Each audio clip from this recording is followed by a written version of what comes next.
Now right here is where civil rights advocates began their 1965 march from Selma to Montgomery. It all started right here at Brown Chapel. Welcome. Celebrating female leaders and why having women in leadership roles is so important. It's something Montgomery Mayor Stephen Reed has made a top priority within his administration. You can see signs and hear chanting. Demonstrators are out here to show their support for the federal eviction moratorium. They fear for the renters who could lose their homes if it expires too soon. This training facility is usually used to teach police officers how to handle life and death scenarios, but today it's actually for the public. It's going to educate them on how to stay safe from predators.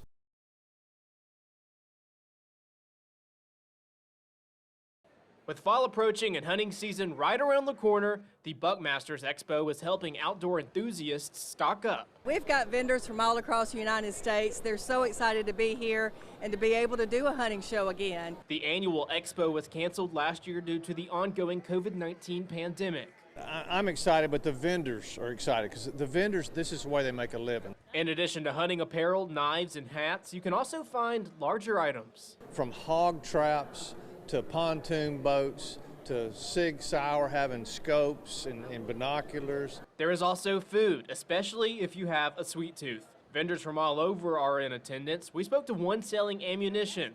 He's from Arkansas.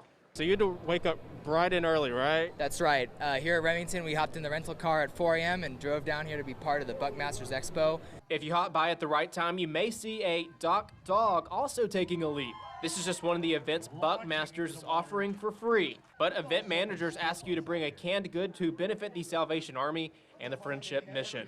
Brady Talbert, WSFA 12 News. That's the Montgomery Fire Department's new underwater drone diving into the Alabama River. Chief Sam Costanza calls the drone a game changer. We are always trying to improve and increase our capabilities, and this was kind of the next step for our dive team. The drone puts eyes in the water without sending a diver down, helping protect the team's 40 divers. Provides us the ability to really kind of reach out to the different depths and not have to put a diver in the water. And we'll use it in conjunction with our sonar. If we saw something on the sonar, we could rapidly deploy the drone. And then if we were able to see something with the drone, then we would be able to deploy a diver a lot faster. It features a live feed, camera, lights, and virtual reality goggles that turn the drone with head movement. Instead of having to manipulate everything with the controller itself, wherever they look, so if they turn, wherever their head goes, it's actually controlling that drone. The drone can be used for search and rescue operations for boating accidents and plane crashes, as well as evidence recovery. Claw opens and closes by this right here. It's got a lot of technologically advanced features that keep it from being able to crash into objects. We can set it to where it stays a certain depth off the ground, so it doesn't disturb the area that we would be able to use in like crime scene investigations. In this training exercise, members of the department's dive team used the drone to recover a gun from underwater. They let me give it a try. It's not as easy as it looks. Oh my dear goodness. Did she drop it again? 3 times I've dropped it. You had one job. But for the highly trained dive team, they have the skills to make this drone a valuable tool for the Montgomery Fire Department. Sally Pitts, WSFA 12 News. That's her mama right there. The outcry of a grieving mother echoed through the auditorium. Her 19-year-old daughter, Kiana Johnson, was shot and killed on May 27th in Sheridan Heights. It's just ridiculous. Something has to be done. They really need to do something. She was only 19. Kiana's family are not the only ones in the community searching for answers. A crowd of people attended the town hall, all of them expressing their frustration over the increase in violent crime. Enough is enough. Respect. That's what we're lacking. But community members are not the only ones frustrated. So enough is enough. City and state officials are too. We don't have the answers. We have some models and some things, but we got to work as a community to do this, because otherwise individuals, many of whom do not even live in this community, will take it over. Police Chief Ernest Finley says officers will continue to monitor problem areas in the city, but it's also up to the community to keep an eye on each other. We got to educate these individuals in our communities to do better. We have to, as parents, as adults, we have to monitor our young folks. Montgomery Mayor Stephen Reed says the city will continue working to find solutions. We will make sure that this city is a safer city, that this city is better maintained, and whatever it costs in order to get that, then that's what we're going to do. It just meant a lot to the family just to see, that type of love, shown to my daughter. Hugs were exchanged and tears were shed at a vigil held inside Alabama Christian Academy just one day after 17-year-old senior Leah Holmes was shot and killed in Montgomery. Last night we actually opened up the school till a little after 11 for students to come up here, and we wanted to be able to do the same thing today. I think whenever something happens, whether it's a celebratory moment or a very tragic moment like this one is, just to be together is the first place we want to be. The Holmes family who attended the vigil were able to share an embrace with Leah's friends and school faculty in attendance. I went through every emotion you could think of, from being hurt to being upset to just being angry, which I shared with the faculty and students in there.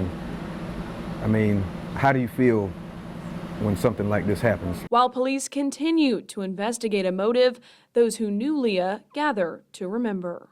Just an amazing, sweet, bright spirit, great cheerleader, just your, typical, like, if you don't get up on your feet and start yelling, I'm going to make you want to.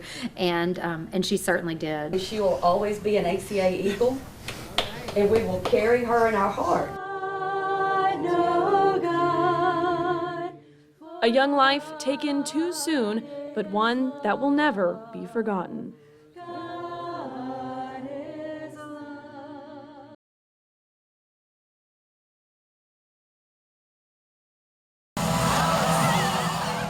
A great moment before the game as little Caden King joined the Patriots as they made their way onto the field. But don't let this distract you guys. The visiting Bulldogs came to play. First quarter action, it's 4th down for Andalusia at midfield. They line up in punt formation, only it's the quarterback, Aiden Amos, who keeps it. He'll throw it downfield to Trayvon Thomas.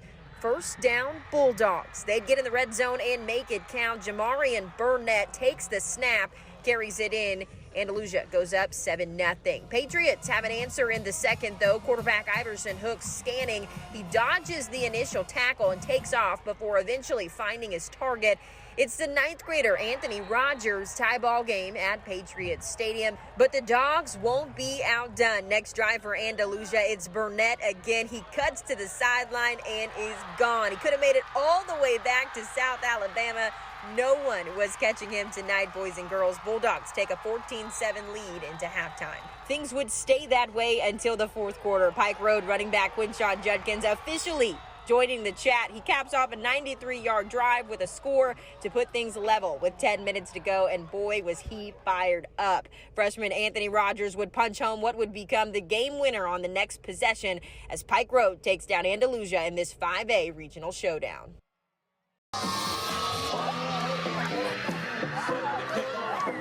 Home field advantage on full display tonight. How about the Trinity student section? Always rowdy and supportive throughout the game. Both teams coming into tonight's game with a substantial winning streak, but only one can keep it alive. Trinity getting on the board first. After taking the opening kick, Coleman Stanley hits Norris Pemberton on the outside. He'd fight his way into the end zone for a 16-yard score and a 7-point lead. And of course, that student section loved it. On their next possession, they double the lead. Running back Chase Lettner squeezes through the defense for touchdown number 2 for the Wildcats, make it a 14-0 game. Trinity came into this one averaging about 35 points. They were on par to hit that by the second quarter. They drive the length of the field before Lettner would check into the end zone for the second time this evening. He walks it right in. 21 unanswered for the home team. No score in the third for either team, but Trinity put themselves on the 1-yard line to start the fourth, and quarterback Coleman Stanley would make it count. 28 points for the Navy in red. The real MVP of tonight, though, that Wildcat defense. Dalton Gaston chases down the QB and comes up with a big sack to put this one to bed. Trinity wins the Battle of the Big Cats tonight, 7 straight for the Wildcats as they take down Dadeville 28-0. A perfect night for some Wednesday night lights at the Crampton Bowl. The first quarter was definitely a defensive battle as both teams tried to figure each other out. UAB driving here in the first. Dwayne McBride takes the handoff, but he's met with a sea of red. The ball pops loose and it belongs to the Gamecocks. Nothing would come of it, though. Instead, it's the Blazers who capitalize first. How about this spicy little play? Rajay Johnson-Sanders sneaks the handoff and takes it into the end zone. It's 7-0 UAB. We'll jump ahead to the end of the second. Gamecocks looking to punt, but it's blocked and recovered by the Blazers. They tack on 3 more to lead 10-0 at halftime. They'd come out blazing in the second. Garrett Prince's 23-yard reception made it 17-0. And with time winding down in the third, they drive once again. Tyler Johnson airs it out to Trey Shropshire. 42 yards and a massive catch for the Blazers. That would set up another score for the defending Conference USA champs. Jermaine Brown Jr. powers his way into the end zone, a 10-yard carry, and it's 24 unanswered points for UAB.